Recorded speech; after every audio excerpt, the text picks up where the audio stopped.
Ahí mientras están de pie, les pido me acompañen con sus Biblias a la primera carta a los Corintios, al capítulo 15.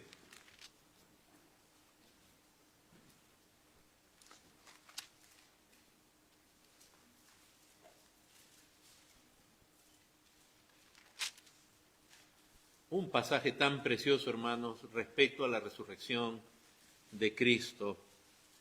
Verso 1 dice, además os declaro, hermanos, el evangelio que os he predicado, el cual también recibisteis, en el cual también perseveráis, por el cual asimismo, si retenéis la palabra que os he predicado, sois salvos, si no creísteis en vano.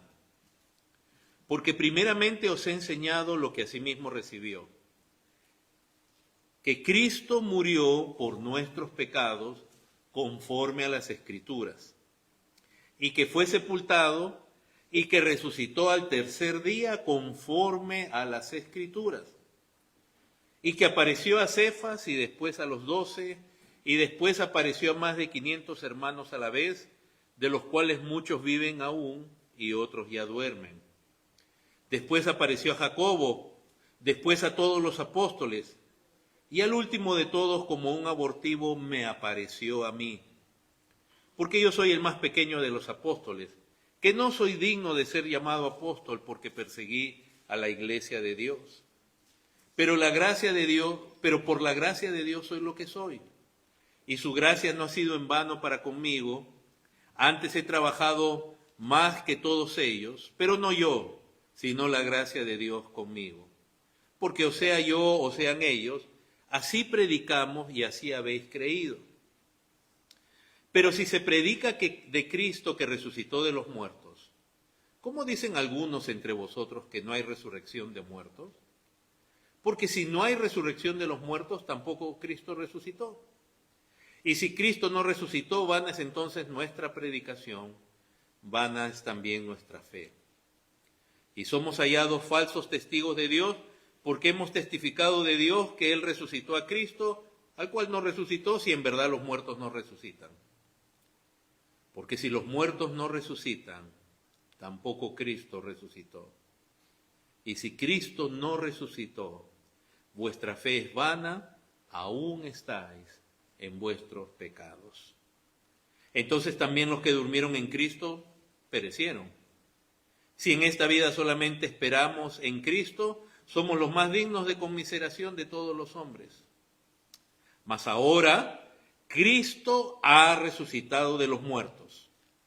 Primicia de los que duermen, de los que durmieron es hecho. Porque por cuanto la muerte entró por un hombre, también por un hombre la resurrección de los muertos. Porque así como en Adán todos mueren, también en Cristo todos serán vivificados. Pero cada uno en su debido orden, Cristo, las primicias, luego los que son de Cristo en su venida. Luego el fin, cuando haya entregado el reino al Dios y Padre, cuando haya suprimido todo dominio, toda autoridad y potencia. Porque es necesario que Él reine hasta que haya puesto a todos sus enemigos debajo de sus pies. Y el postrer enemigo que será destruido es la muerte. Pueden tomar asiento, hermano.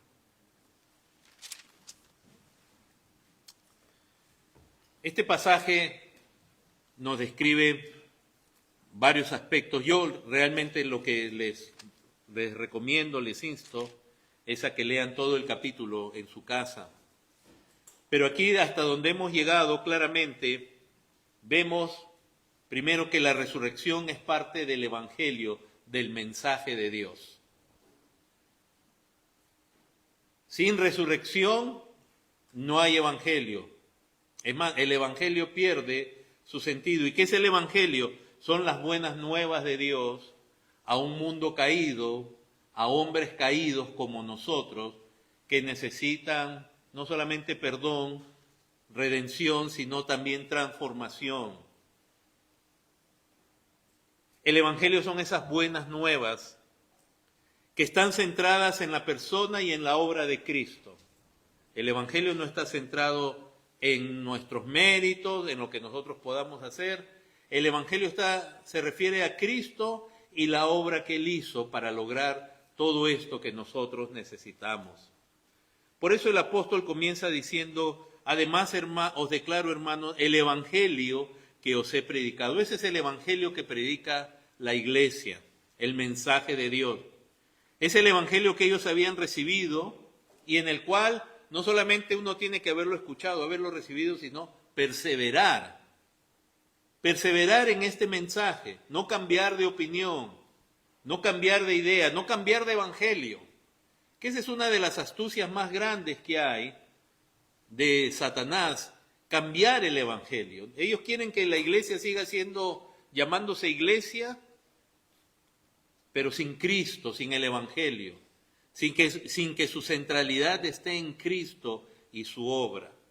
Y entonces el evangelio se convierte en muchas cosas, el evangelio de prosperidad, en un evangelio donde todo te va a ir bien, pero el evangelio está centrado en Cristo, su vida, muerte y resurrección.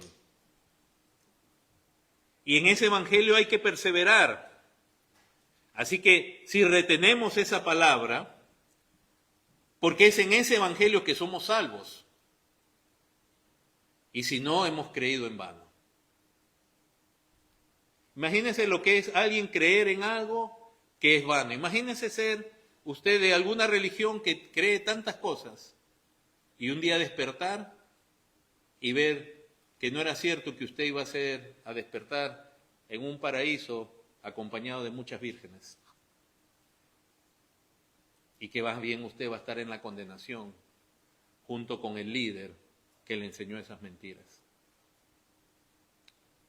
Imagínese creer algo de referente a alguna fe, alguna religión, y que sea mentira. Pero por otro lado también imagínese usted lo que es millones de personas, porque hoy día está de moda el secularismo, el no creer en Dios. Mucha gente que dice que no cree en Dios ni cree en nada, y un día despertar a la realidad de que sí hay un Dios y hay una eternidad, y ellos por la eternidad están destinados a estar fuera de esa gloria. O sea que vivir una falsa fe no solamente se refiere a las religiones, se refiere también al ateísmo práctico, al agnosticismo práctico, que hoy día en la cultura de Occidente muchos abrazan, como que no hay Dios. Pero el evangelio que predicamos centrado en Cristo, si permanecemos en ese evangelio, realmente somos salvos. Y el apóstol Pablo en el verso 3 habla del contenido del evangelio. Os he enseñado lo que yo también recibí. El evangelio no es una idea de Pablo, no es una idea de Pedro. El evangelio es de Dios. Pablo en el Romanos 1 le llama el evangelio de Dios, porque es el plan de Dios, nace de Dios. No fue una idea.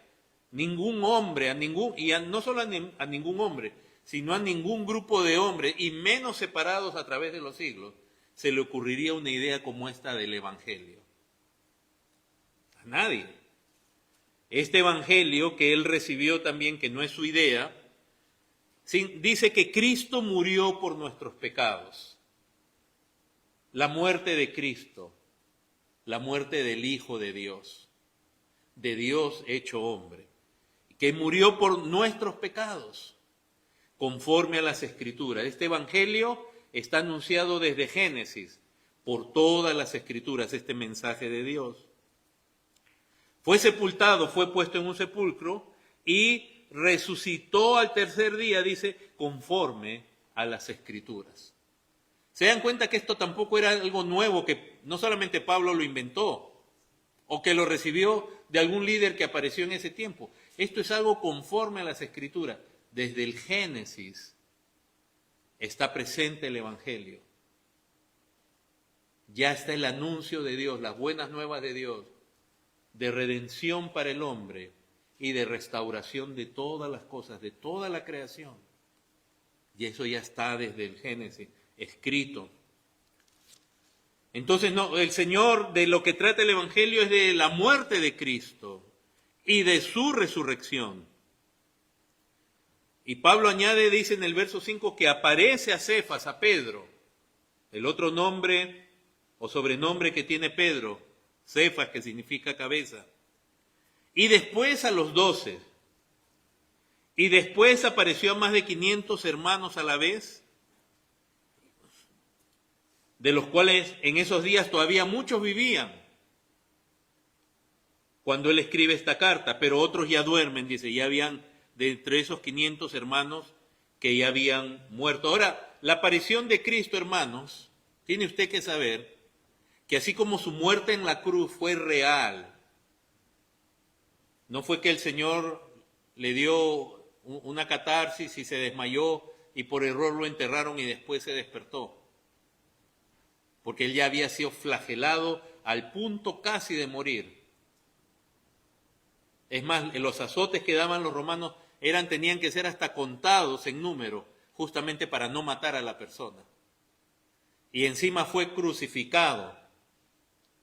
Y expertos en la tortura y en la muerte, como eran los soldados romanos, declararon que él estaba muerto. Así que no es que él se desmayó, lo pusieron en el sepulcro y después se levantó y dijo, qué bueno que no muerto. Porque aún así, supongamos que la absurda idea de que él tuvo una catarsis, un desmayo, ¿cómo pudo él mover la piedra? No tiene sentido. Un hombre todo maltratado, destruido, no puede mover una piedra del tamaño que se había puesto en la puerta del sepulcro. Del mismo modo, el Señor, su resurrección es real. Hay testigos.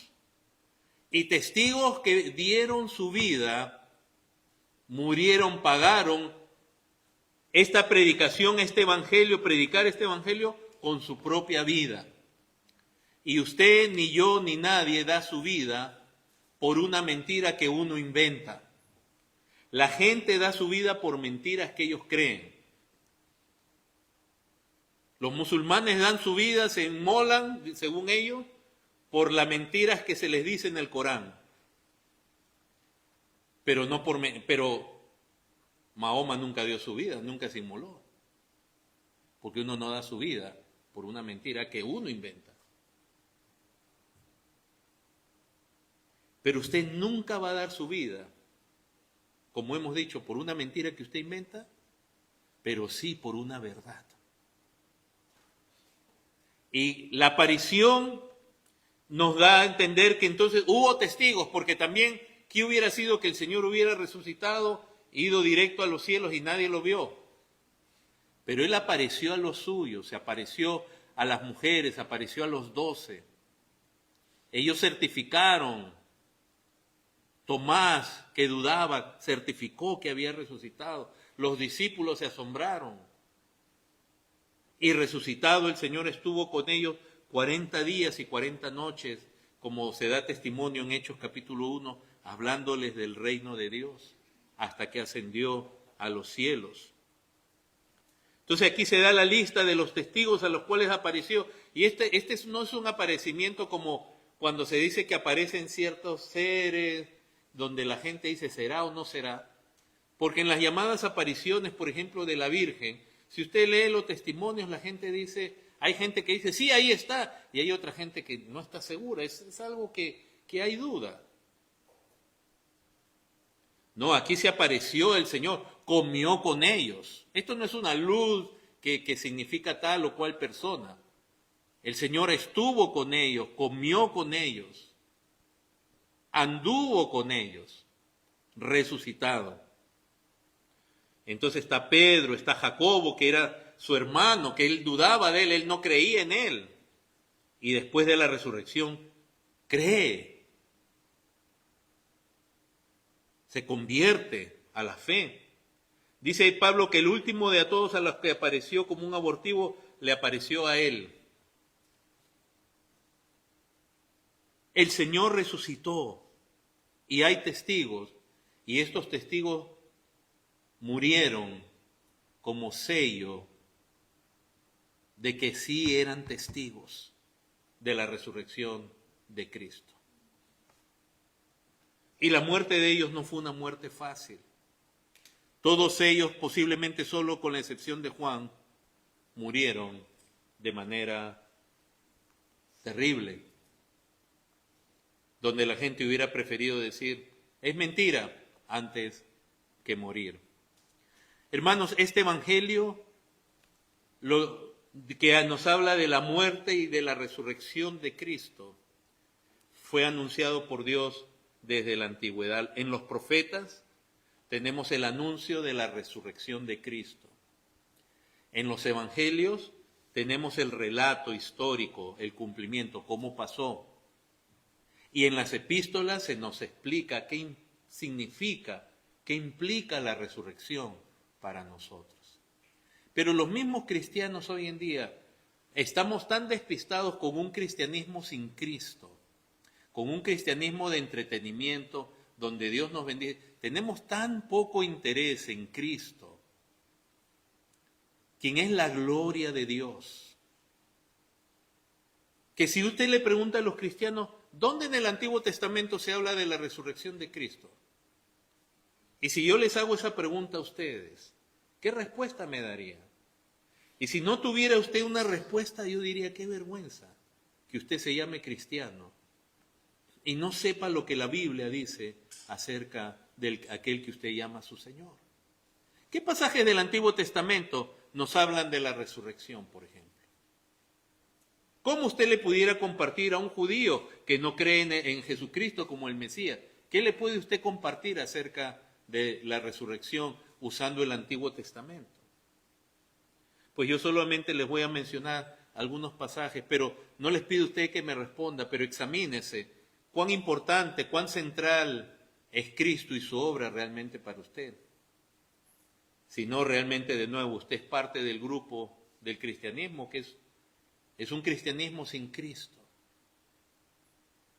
Es pura cáscara, es puro beneficios nada más. Pero Daniel, Daniel que fue profeta, hombre de Dios, se los leo rápidamente en el capítulo 12, en el verso 2, hablándose de los tiempos del fin, dice, muchos de los que duermen en el polvo de la tierra serán despertados, unos para vida eterna y otros para vergüenza y confusión perpetua. Aquí hay una declaración acerca de la resurrección. Cuando los saduceos trataron de que el Señor Jesús cayera en la trampa en la pregunta de ellos, los saduceos no creían en la resurrección. Y el Señor Jesús le dijo claramente que Dios es Dios de vivos y no de muertos, utilizando la vida de los patriarcas, Abraham, Isaac y Jacob, en el que ellos decían que creían, pero que estaban muertos. Pero el Señor le dice, Dios es Dios de vivos, no es Dios de muertos. Entonces se quedaron sin respuesta. Y así quizás en el cristianismo hay mucha gente que no cree realmente en la resurrección.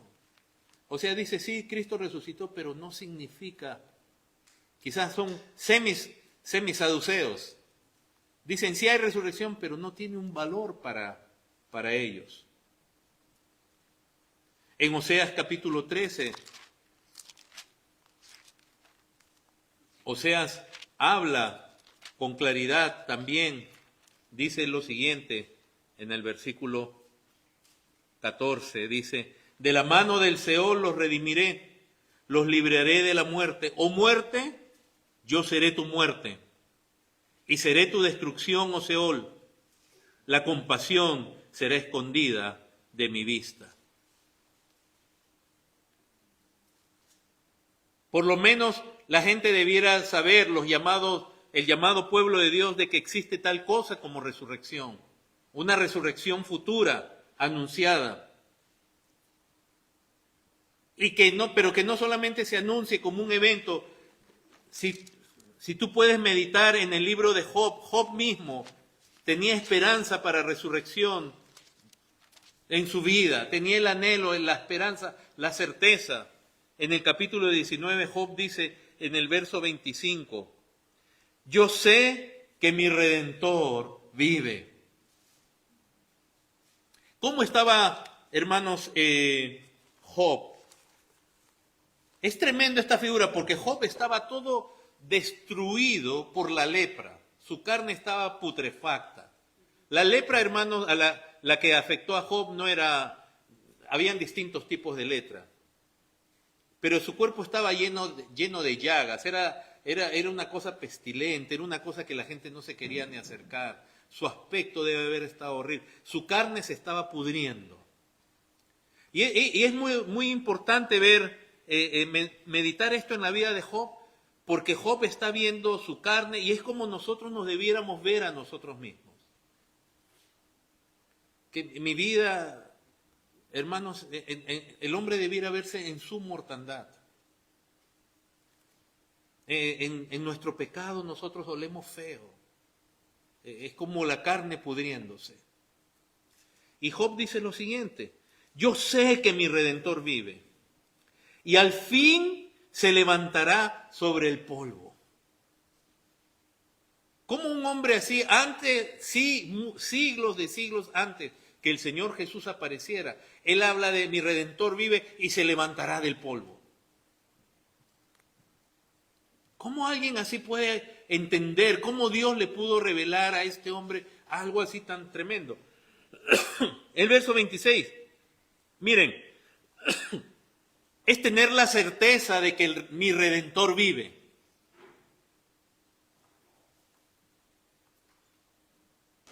Pero ahora la aplicación a la vida, en el verso 26 dice, después de deshecha esta mi piel, en mi carne he de ver a Dios.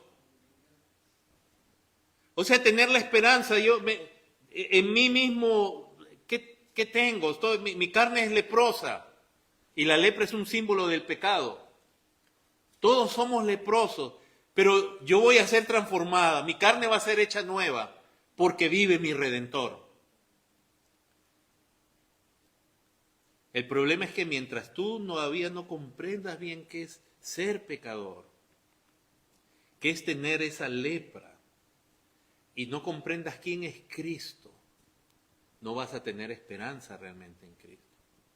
Hermanos, Cristo ya a los creyentes ya nos pasó de muerte a vida. En ese sentido ya hemos resucitado con Cristo.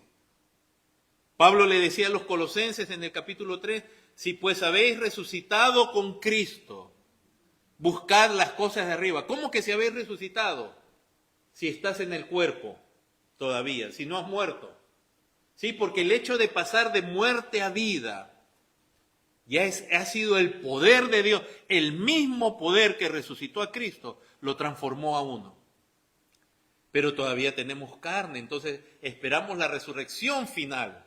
Primeramente anhelamos partir y estar con Cristo, porque ahí ya dejamos todo lo que corresponde con nuestra naturaleza pecaminosa, queda aquí. Y ya estamos en la presencia de Dios, sin relación con el pecado, pero necesitamos nuestro cuerpo todavía, porque no solo somos almas. Y en la resurrección se nos da un nuevo cuerpo, a la imagen de Cristo, sin relación con el pecado. ¿Quién no anhela eso? ¿Quién no anhela ser cambiado? ¿Quién no ve en su vida llagas, lepra, pero en este caso del pecado, áreas en la vida de uno que uno dice, Dios, gracias por haberme salvado, pero anhelo ser completamente transformado. Y como tú vives, yo tengo certeza de que un día viviré. Tu convicción de la resurrección de Cristo tiene que ser genuina, profunda, y tienes que ver cuán necesario es creer que Cristo resucitó. No solamente que murió en la cruz, sino que resucitó, porque ese poder, el poder de Dios que le levantó de los muertos, es el mismo poder que obra en un corazón para pasarlo de muerte a vida. Es el mismo poder. Si no sabes qué, tú estás creyendo en un cristianismo porque tú eres bueno. O sea, hay mucha gente en las iglesias que son cristianos y que creen que son buenos cristianos, pero no, su fe no está basada en Cristo, sino porque yo soy un buen cristiano. Nuestra fe está basada en Cristo, en quién es Él. Y sigue diciendo Job, en mi carne de ver a Dios, al cual veré por mí mismo. O sea, aún en mi carne corrupta voy a ver a Dios. Yo anhelo ser transformado, hermanos. Todavía hay tanto en mí por ser cambiado. Y Dios, por su gracia, ha avanzado. Primero me trajo a vida, habrá avanzado en mi vida, pero a mí me sacó del pecado completamente. Pero todavía anhelo ser transformado. Y esa transformación sigue ocurriendo mientras estamos vivos y será completa en su resurrección. Yo no estoy contento en cómo yo soy. Es más, usted, en mi familia, etcétera, puede ver todavía áreas en mí que dice, esa es un área que necesita ser transformada. Y yo lo anhelo. No se trata que los demás vean en ti, sino que tú anheles ser transformado. Y que tengas esa certeza porque Cristo vive.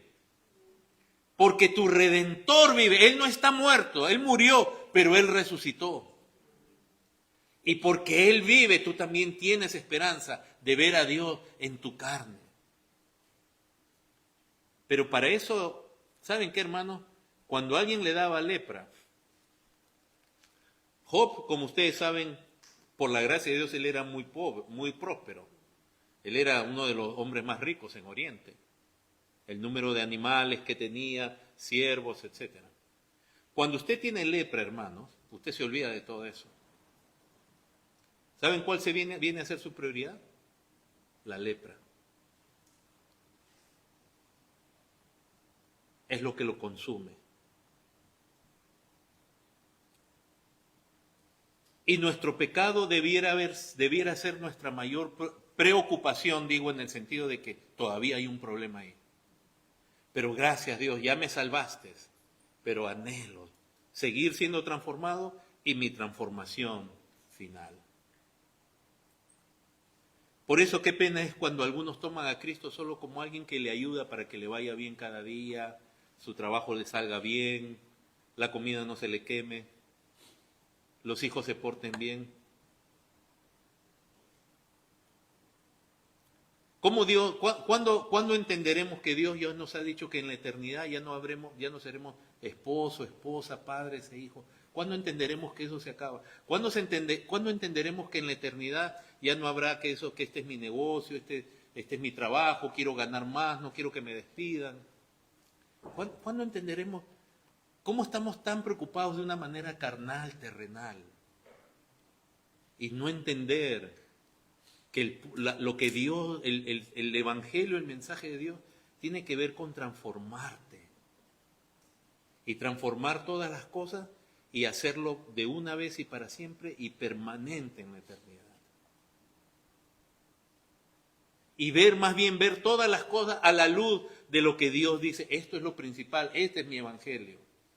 No, nosotros tenemos a Cristo como copiloto. Él es el que nos ayuda, pero es en nuestra vida. Ahora, Job decía, al cual veré por mí mismo, mis ojos lo verán y no otro. Yo lo voy a ver a Dios. Aunque mi corazón desfallece dentro de mí, sí, Él está en quebranto. Él está en quebranto por lo que le está pasando, hermanos. Tener lepra no es nada agradable, pero él tiene fe en Dios, en la resurrección.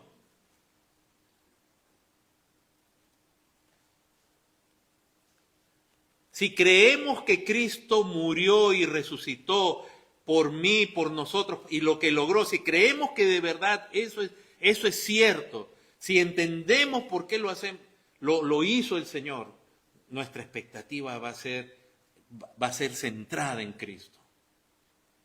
Nuestra esperanza va a estar centrada en el Señor. Ahora en el Salmo 16.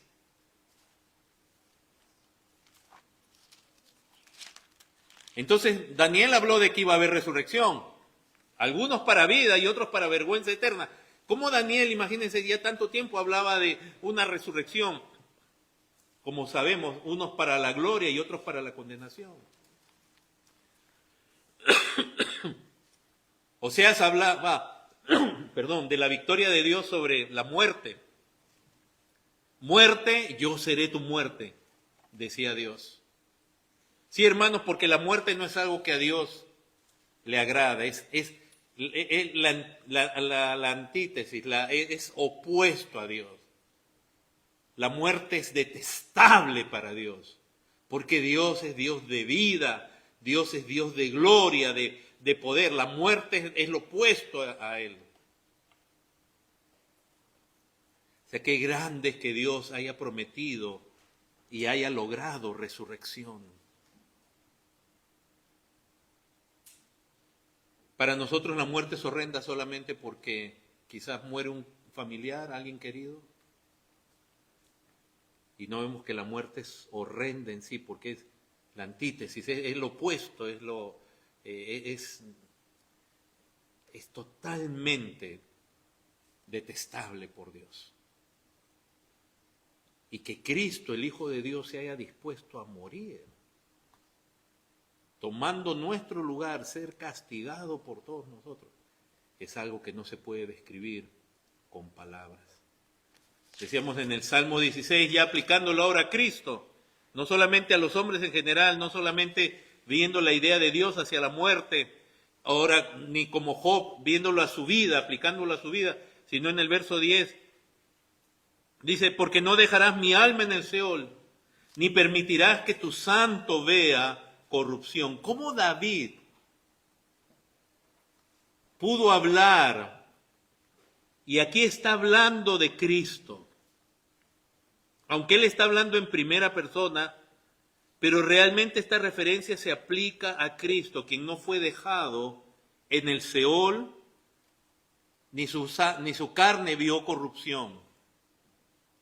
Fue resucitado. Verso 11, me mostrarás la senda de la vida. En tu presencia hay plenitud de gozo, delicias a tu diestra para siempre. Miren el contraste, hermanos, de la muerte. Si tú mueres, no hay esperanza. Si alguien muere en su pecado, no tiene ninguna esperanza. ¿Qué expectativa de ser resucitado? ¿Para qué? Para ser resucitado. No, inmediatamente dice, me mostrarás la senda de la vida. En tu presencia hay plenitud de gozo, delicias a tu diestra para siempre. O sea que la resurrección, hermanos, es más que simplemente el acto de cambiarlo a uno, de pasarlo de muerte a vida. Es la posibilidad que se abre en Dios de salir del pecado, de la corrupción, de lo que nos mató, pasar a vida.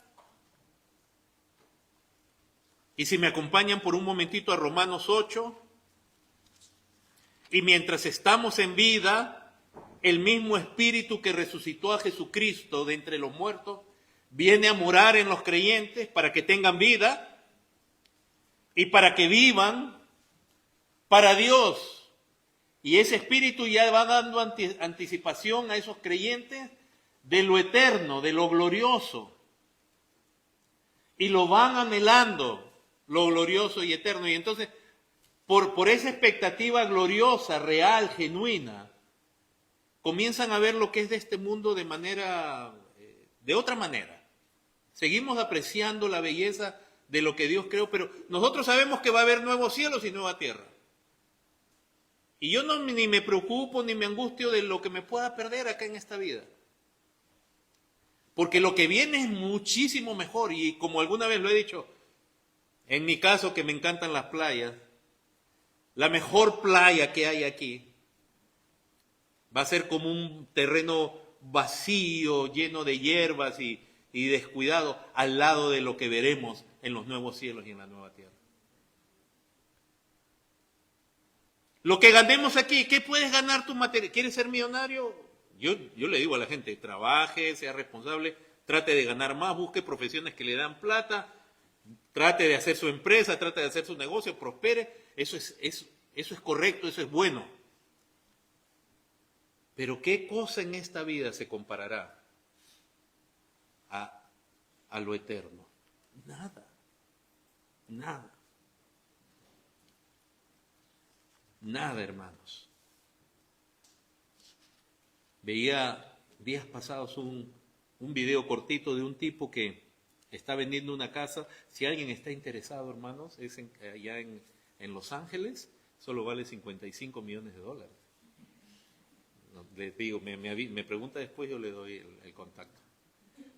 El asunto es este, hermano, está mostrando la casa. Esas publicidades cortas, ¿no? Pero lo que yo noté es esto, que una vez que tú entras a la casa, $55 millones, y el tipo comienza a decir, mira, este mesón es de mármol de no sé qué, y que esto, y un montón de tonterías. ¿Ya viste la casa? Ya no es nueva. Lo único que puede hacerte disfrutar esa casa es el orgullo. Pero toda la novedad, en un paseo ya no es nuevo. Ya es viejo. Solo el orgullo te puede decir, yo vivo en una casa que vale así, pero ya la novedad ya pasó. Hermanos, lo terrenal, este mundo terrenal, nuestras relaciones terrenales, todo eso está enmarcado, digamos, es solamente como un peldaño para lo eterno. En la eternidad ya no seremos familia como seremos acá. El concepto de lo material, de todo eso no va a ser igual, es superior. Acá tú tienes una cuenta de ahorro y de repente te roban. Leía en las noticias que a una de las más grandes telefónicas de acá le habían robado la base de datos, y recién lo dicen ayer. Y de repente uno tiene, esos tipos de repente se meten a la cuenta de gente y le sacan la plata. Pero allá los ladrones no minan ni hurtan. Es una realidad gloriosa, hermanos. Toda esa nueva creación, en lo personal como en la creación completa, lo logra Cristo con su sacrificio y con su resurrección. Una nueva creación, como compartíamos más temprano. Romanos 8, verso 9 dice, mas vosotros no vivís según la carne, es decir, como seres humanos terrenales, nada más comunes, no regenerados, sino según el Espíritu, si es que el Espíritu de Dios mora en vosotros. Y si alguno no tiene el Espíritu de Cristo, no es de él. Porque si Cristo está en vosotros, el cuerpo en verdad está muerto a causa del pecado. Sí, estamos muertos. Pero el Espíritu vive a causa de la justicia. Y si el Espíritu de aquel que levantó de los muertos a Jesús mora en vosotros, el que levantó de los muertos a Jesús vivificará también vuestros cuerpos mortales por su Espíritu que mora en vosotros. Es como decir, tú estás muerto ya. Y lo único que puede hacer una diferencia en ti o en mí, que por naturaleza todo hombre está muerto, es el Espíritu de vida que resucitó de los muertos a Cristo Jesús. Es el mismo Espíritu de vida que ha transformado, que ha hecho pasar a un hombre muerto. Por eso Pablo a los Efesios le dice que estábamos muertos en nuestros delitos y pecados. Tú eras un hombre muerto para Dios. Y el Espíritu es el que da vida. La carne para nada aprovecha. Y nos hace salir de ese estado puramente humano. Nos da vida. Pero todavía seguimos arrastrando, y por eso la palabra nos habla de no seguir los deseos de la carne, los cuales son contra el Espíritu. Ese Espíritu, dice, vivificará también vuestros cuerpos mortales por su Espíritu que mora en vosotros. Así que, hermanos, deudores somos, no a la carne, para que vivamos conforme a la carne. Si Dios te ha dado vida, de entre los muertos, no vivas para la carne. Porque el que siembra para su carne, dice en Gálatas 5, Gálatas 6, de la carne segará ¿qué cosa? Corrupción. El que vive para la carne, mejor dicho. De la carne segará corrupción. Pero el que vive para el Espíritu, del Espíritu cosechará vida eterna. La realidad es que todo ser humano está muerto, hermanos. Por eso decíamos, los profetas anuncian acerca de la resurrección de los hombres, voy a usar esta palabra, de cómo Dios detesta la muerte y la promesa que ha hecho de destruir la muerte. Y ya hombres santos como Job anhelaban ver a Dios en su propia carne, corrupta por la lepra, que es un tipo del pecado. Y vemos cómo se anuncia aún la resurrección de Cristo. ¿Para qué? Para deleitarse en Dios. Por eso, hermanos, alguien que dice que es creyente pero se deleita solo en el mundo, no quiere decir que no podemos disfrutar cosas aquí. Un paseo, un viaje, comer, dándole gracias a Dios, ¿no? Pero si toda nuestra expectativa y placer está en esas cosas, y por eso es que nosotros hasta podemos poco a poco, aprendemos aún a dejar esas cosas, porque esto es mayor. Lo eterno es mejor. Y mucho más si nos dice, ten cuidado con tu carne, no vivas conforme a tu carne. Que la carne es todavía esa área en nosotros, que se puede deleitar en el pecado, son hijos de Dios. Hermanos, Cristo fue resucitado de los muertos por el Espíritu Santo. El Padre le resucitó, el agente de la resurrección es Dios, el Espíritu lo levanta de entre los muertos, aunque Cristo tenía poder para él resucitar él mismo, pero él había confiado en su Padre y le entregó su vida a su Padre y expiró. Y no dudó de que el Padre lo iba a resucitar. Porque Dios no miente. Y si Dios nos habla de una vida eterna, Él no miente, Él dice una verdad. Y es una promesa preciosa para todos los hombres que están muertos. El de darle vida, pero quien te puede dar vida es solamente Cristo, es Dios. Es por causa de la obra de Cristo que uno puede tener vida. Y una promesa de una transformación completa. ¿Cuán poderoso es el Espíritu, hermanos, para pasar a un hombre de la muerte a la vida?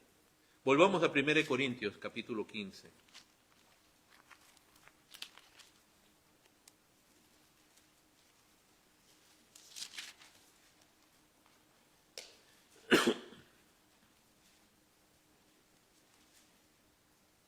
Verso 12, pero si se predica de Cristo que resucitó de los muertos, ¿cómo dicen algunos entre vosotros que no hay resurrección de muertos? Algunos, increíble, dentro de la iglesia negaban la resurrección de los muertos. Obviamente es uno diría, ignorancia de las Escrituras, está bien. Pero es que, ¿saben qué? No es natural para el hombre natural, no es normal creer en la resurrección. Realmente. Religiosamente podemos decir, sí, Jesús resucitó, pero ¿realmente la gente lo cree? Es como cuando la gente dice, no, yo amo a Dios. Sí, todo el mundo lo dice. La gente dice, Jesús es el Señor, pero ¿es realmente el Señor para ti? ¿Es aquel que tiene autoridad absoluta sobre toda la creación y sobre todos los hombres? O sea que creer en la resurrección es necesario. No hay salvación si no creemos en la resurrección. No hay evangelio que solamente hable de la cruz. El evangelio habla de la cruz y también de la resurrección. La resurrección marca el inicio de una nueva creación. Hermanos, entonces acá hay una reprensión para aquellos que dicen, en otras palabras, él va a usar aquí una forma de lenguaje en la cual le va a decir, si ustedes no creen en la resurrección, ser cristiano es realmente un error. ¿Para qué vienes tú a la iglesia si tú estás vivo, no te ves muerto? ¿Para qué vienes a la iglesia si no ves que tú tienes necesidad de ser resucitado? Por la gracia de Dios, ya algunos de ustedes vieron que estaban muertos y le clamaron a Dios perdón y Él les dio vida. O sea que en la iglesia hay gente que ha sido resucitada en ese aspecto. Pero si tú crees de ti mismo que, si no has visto tu pecado en ti, tu muerte, no necesitas resurrección. Y si no hay resurrección, aún la predicación del cristianismo sería un falso testimonio. Y aún los que murieron creyendo en la resurrección perdieron su tiempo porque murieron en algo que no. En otras palabras, si tú no crees realmente en la resurrección, no pierdas tu tiempo. No te estoy diciendo vete de la iglesia, no. Pero no estás perdiendo el tiempo porque realmente no crees.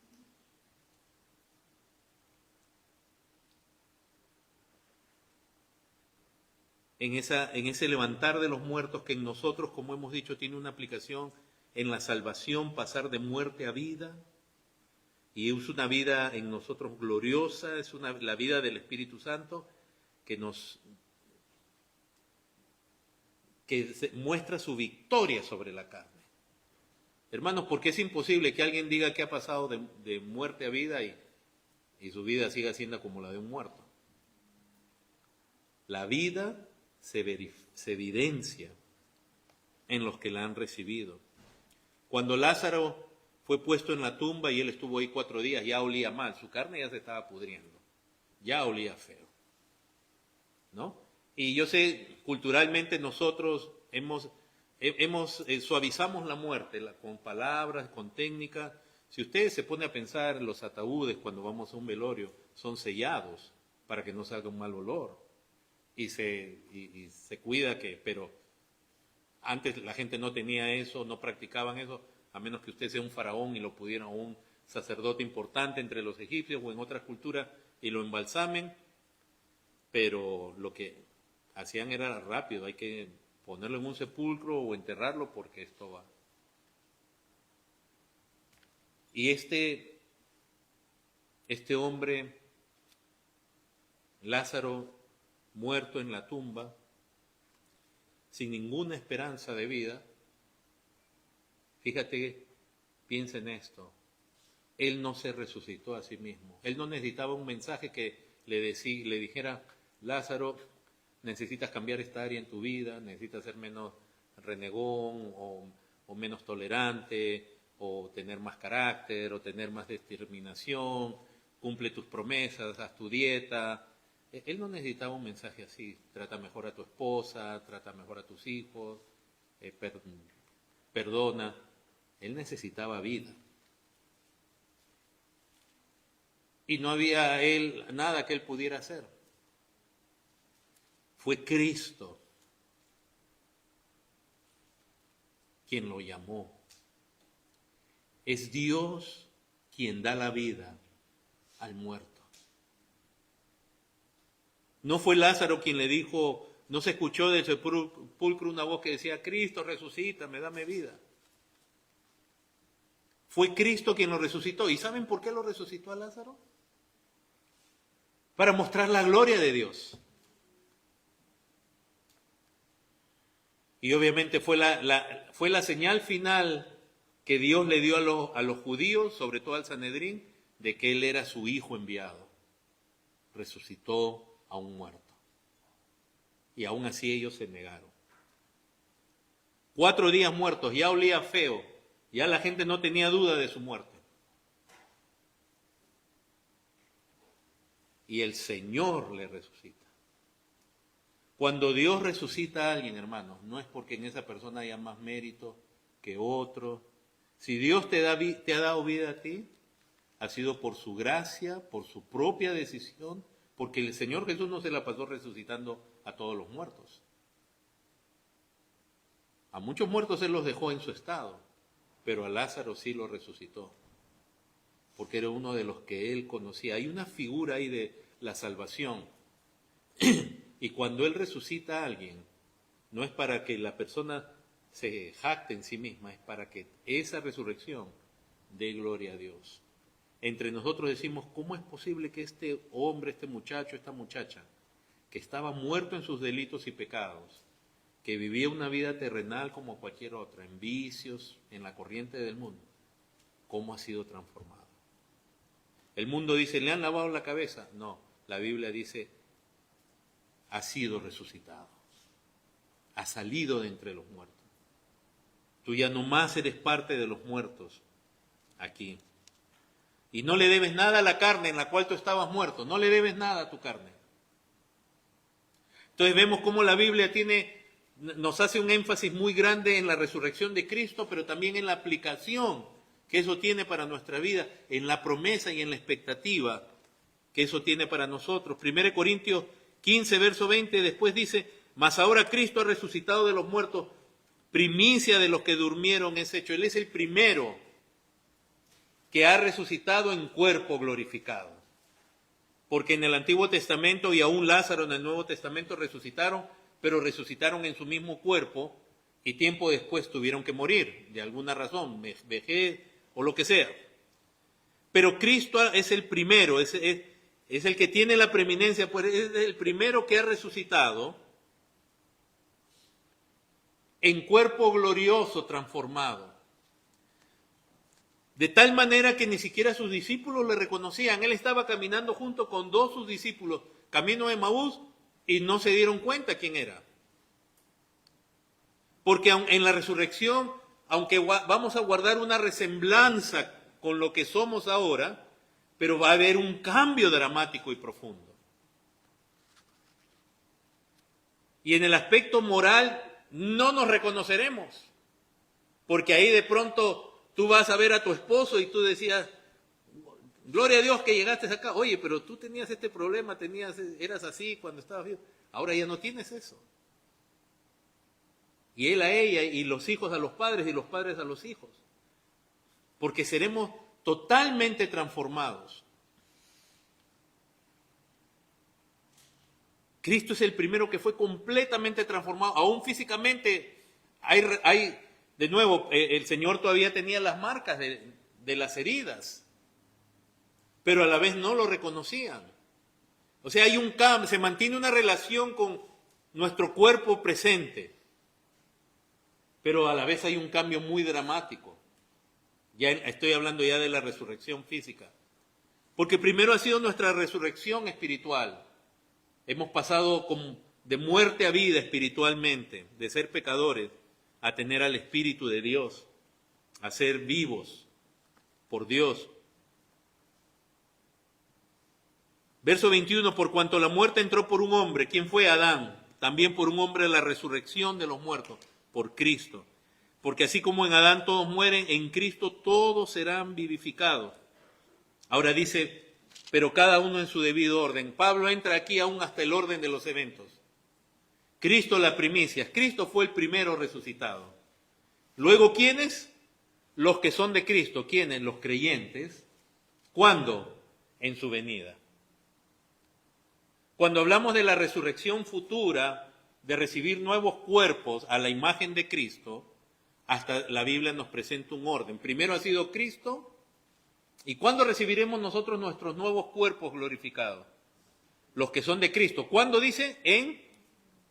Cuando el Señor venga,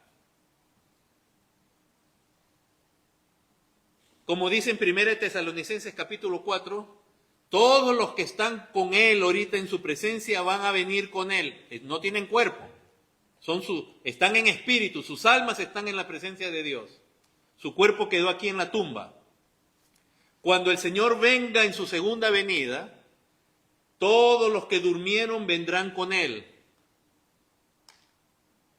para ser resucitados. Y Tesalonicenses 4 es bien claro, dice, los que estemos vivos, los que están vivos, van a ser, sin morir, transformados junto con ellos. O sea que la resurrección final es para todo su pueblo. ¿Cómo? Los que ya han muerto y están con Cristo, vendrán con Cristo, y los que estemos vivos, si es que me toca a mí, no sé.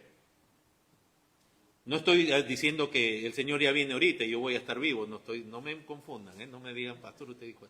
Digo, si estuviera yo vivo, el Señor sin matarme me transforma y me lleva con Él, con cuerpo glorificado.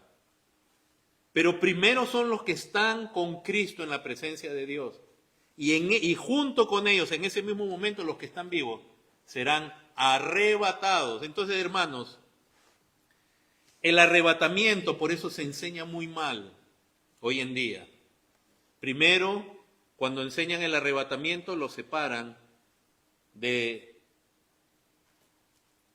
la resurrección de los muertos. Entonces, muchos cristianos en el cristianismo tienen la idea de que el arrebatamiento simplemente el Señor se lleva a su pueblo de aquí del mundo. No, lean bien 1 Corintios capítulo 4 y van a darse cuenta que el arrebatamiento es parte de la resurrección. Es decir, es como si fuera la resurrección de los creyentes que todavía están vivos. Y primero resucitan los muertos en Cristo. Y junto con ellos, no es un evento a 2 días, sino que junto con ellos, los que están vivos también son transformados. Entonces no hay milenio detrás. La idea del milenio, por eso también es una mala interpretación de lo que se dice en Apocalipsis 20. Porque si cuando hay el arrebatamiento, fíjense que normalmente en el dispensacionalismo occidental se dice, Jesús viene por su iglesia, nos va a arrebatar, de ahí va a venir una tribulación, y de nuevo dice como que el Señor viene y establece su reino por 1000 años con Israel. Ok, entonces, eso tú lo puedes decir si tú separas el arrebatamiento de la resurrección. Pero si en este pasaje, como en primera a los Tesalonicenses capítulo 4, nos está diciendo que los que son de Cristo en su venida van a resucitar en su venida, y el arrebatamiento se coloca junto con la resurrección, no separado, es el mismo evento. Entonces quiere decir que Cristo ya resucitó a todos los suyos. ¿Cómo va a haber entonces después 1000 años si solo hay una resurrección? Y entonces te dicen que en ese milenio muchos se van a convertir, los cristianos tibios se convierten porque ya ven que su familia no está. Yo nunca he visto a alguien convertirse porque su familia ya no está, pero bueno. Y lo otro es ya, supongamos que se convierten recién entonces los judíos y después viene la destrucción del mundo. O sea que Dios va a destruir. Como ya hubo resurrección, ¿qué va a hacer? ¿Va a destruir a los creyentes que vivan en el milenio junto con los malos? No los va a destruir. Entonces, ¿qué va a hacer? ¿Hay otro arrebatamiento? La Biblia habla de un solo arrebatamiento. ¿Y de cuántas resurrecciones habla de vida la Biblia? De una sola. Cuando en Apocalipsis 20 habla de la segunda resurrección, no se refiere que hay 2 resurrecciones. Eso lo entendía el Señor, los apóstoles, los judíos. Hay una sola resurrección final. Esa segunda resurrección no se refiere a un segundo evento, sino a la resurrección justamente de entre los muertos, a la calidad de la resurrección. Nuestra primera resurrección, ¿cuál es? Pasar de muerte a vida espiritualmente, ser salvos. ¿Y cuál es nuestra segunda resurrección? Si habéis pues resucitado con Cristo, buscad la cosa de arriba. Ya hemos resucitado con Cristo, nuestra segunda resurrección es la final. Pero realmente la resurrección de nuestros cuerpos es un solo evento. Y cuando viene el Señor se lleva todo lo suyo y de ahí Él destruye el mundo. Él vence a sus enemigos, a todas las naciones que se rebelan contra Él, como veíamos en el estudio de la mañana. Y entonces todo el plan de Dios se cumple con la humanidad. Y por eso dice el verso 24, luego el fin, cuando entregue el reino al Dios y Padre. ¿Cuándo es el fin? Cuando entregue el reino. ¿Y qué es esto? Cuando haya suprimido todo dominio, toda autoridad y potencia. Porque preciso es que Él reine hasta que haya puesto a todos sus enemigos por debajo de sus pies, y el postrer enemigo que será destruido es la muerte. Lo mismo que decía Oseas.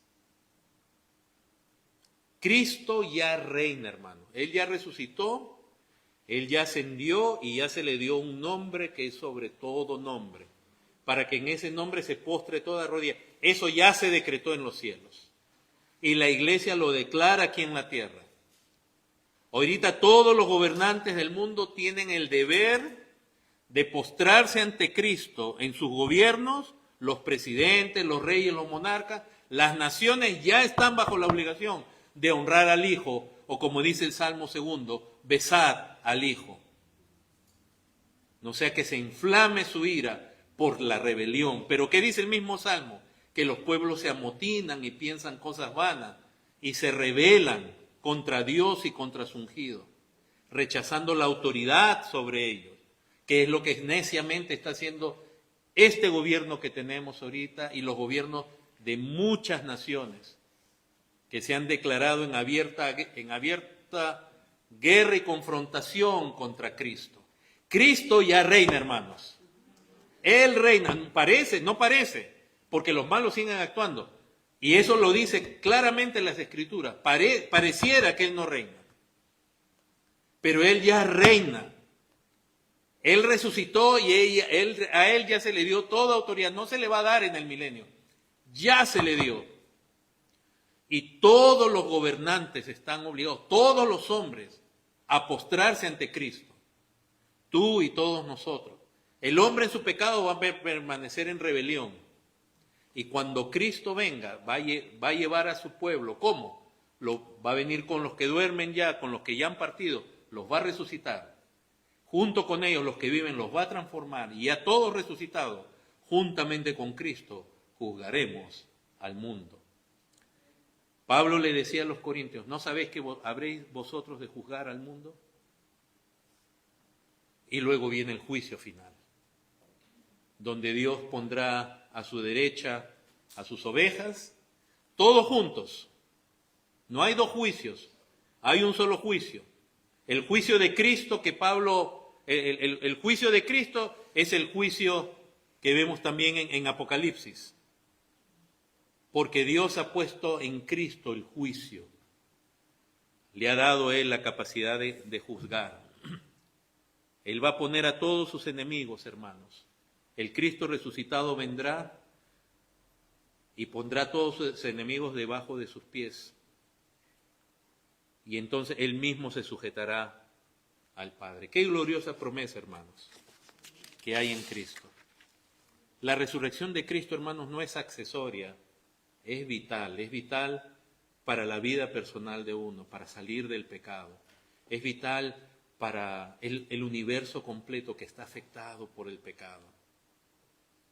La resurrección de Cristo marca ese nuevo comienzo, que la obra redentora expiatoria de Cristo, la solución de Dios para el pecado del hombre y de la creación. Por eso la creación gime a una, está en dolores de parto, hasta que se dé la manifestación gloriosa de los hijos de Dios.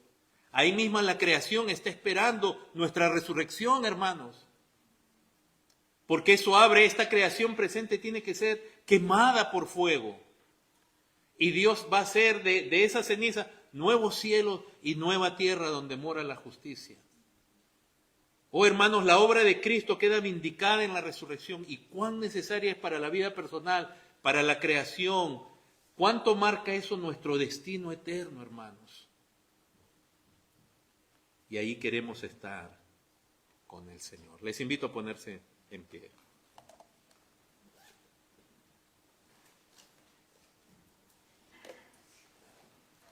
No hay evangelio, hermanos, sin resurrección. Como que no hay evangelio sin cruz. Pero se dan cuenta, hermanos, el evangelio está centrado en Cristo, en quién es Él y en su obra.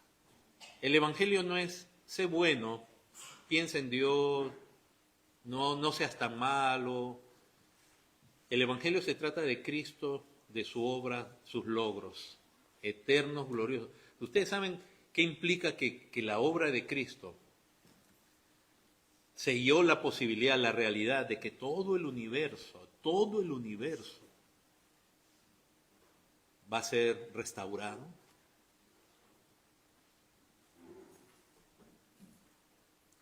De que personas como tú y como yo, que estábamos muertos, tengamos ahora vida y anhelemos la vida eterna. Es glorioso, hermanos. Es glorioso. Oremos. Padre, gracias por este evangelio, este plan tan precioso que tú diseñaste en el consejo de la Trinidad, en el consejo de la Deidad, por el cual Cristo pagaría lo que ninguna criatura puede pagar por su rebelión, por su pecado. Ni los ángeles caídos, ni los hombres caídos podían pagar por su pecado, que no solamente los trajo la muerte a ellos, afectó su naturaleza, afectó nuestra naturaleza, Dios. Todo hombre está muerto, todo hombre por naturaleza está muerto.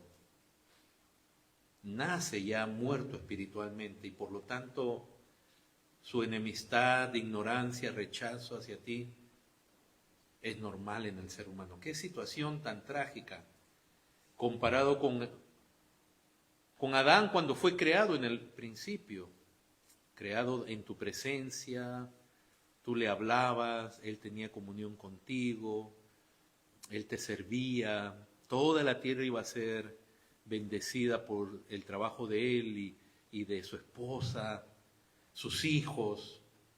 Mira, Dios, lo que pasó con nuestro pecado. Mira este mundo, cómo lo hemos dejado. Pero qué grande eres tú que destinaste a tu Hijo y Cristo, tú viniste voluntariamente a dar tu vida, a pagar por esa falta, por ese pecado tan profundo, tan terrible, tan destructor, porque el universo es de tu Padre, el universo es de Dios. Y Él, aunque determinó que el pecado entrara sin ser el origen del pecado, también determinó que este universo vuelva a ser como el origen, y no solamente como el origen, sino mejor. Porque en los nuevos cielos, en la nueva tierra, y en los hombres y mujeres resucitados, jamás habrá la posibilidad de que vuelva a entrar el pecado. Así que el nuevo hombre en Cristo es superior al primer Adán. Tú, Cristo, eres el postrer Adán, y nosotros trajimos la imagen del primer Adán, del terrenal, ya caído, ya en pecado, pero traeremos la imagen del celestial. Cristo, un día por tu gracia me transformarás. Gracias por haberme salvado, yo no tengo ningún mérito, al contrario, yo era rebelde, pecador a ti como todos mis hermanos. Gracias por haberme dado vida y gracias porque has puesto tu espíritu en mí, en nosotros, ese espíritu por el cual vivimos y con una expectativa gloriosa y eterna de un día ser completamente, ya finalmente transformados y morar contigo, Dios, por siempre en tu presencia, en esa plenitud de gozo, en esas delicias para siempre, cuando nuevos cielos y nueva tierra sean hechas. En tu venida, Dios, si estamos vivos, tú resucitarás a los tuyos y junto con ellos nos llevarás a los que estemos vivos. Y de ahí inmediatamente traerás el juicio sobre todos los hombres, los pecadores, la destrucción del mundo. Y después llevarás a todos los hombres al juicio final, donde aún los pecadores serán resucitados, pero para castigo eterno. Porque su rebelión, su odio hacia ti, su rechazo no cambiará, será peor todavía. Y no hay esperanza de que ellos salgan de ese pecado jamás en la eternidad. Porque aún ahora no hay posibilidad de que un hombre se convierta por sí mismo, a menos que por tu gracia tú le des vida, le llames, le traigas a vida como hiciste con Lázaro. Así que gracias, Dios, por esta resurrección tan preciosa. Te alabamos, te bendecimos. No hay palabra suficiente para darte gracias por toda esta salvación y todo lo que eso significa. En Cristo Jesús te alabamos y te bendecimos eternamente por tan gran salvación. Amén. Hermanos, terminemos en